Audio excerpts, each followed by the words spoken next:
All right.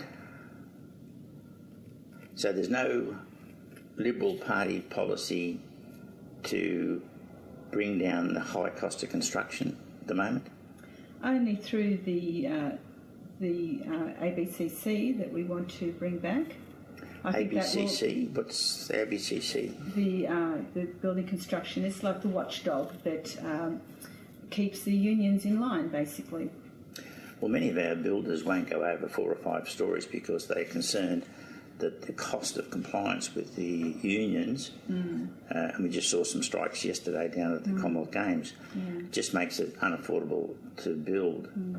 Why was the ABCC demolished or knocked off? Well, yeah, that was the Labor government that done that, so you'd have to ask somebody from the Labor Party why they did that, but I think it was an absolute disaster to do that for the construction industry.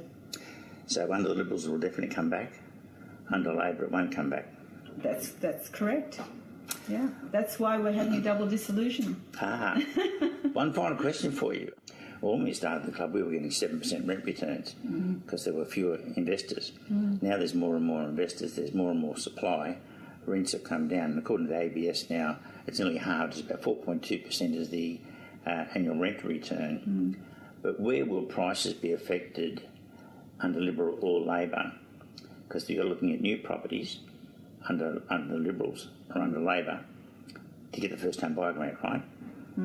So with Labor, we're going to have 600,000 people who weren't competing for new property. Now they can only go for new property.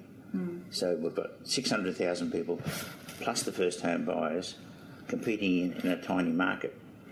So what's going to happen with prices? Well, I think new properties will go up in price. It has to. It's a supply and demand, as you pointed out. So the first home buyer is going to be hurt under Labor. How is the first home buyer going to be affected under Liberals? Well, there'll be no change. We're not making any changes to the negative gearing policy or the capital gains tax concession.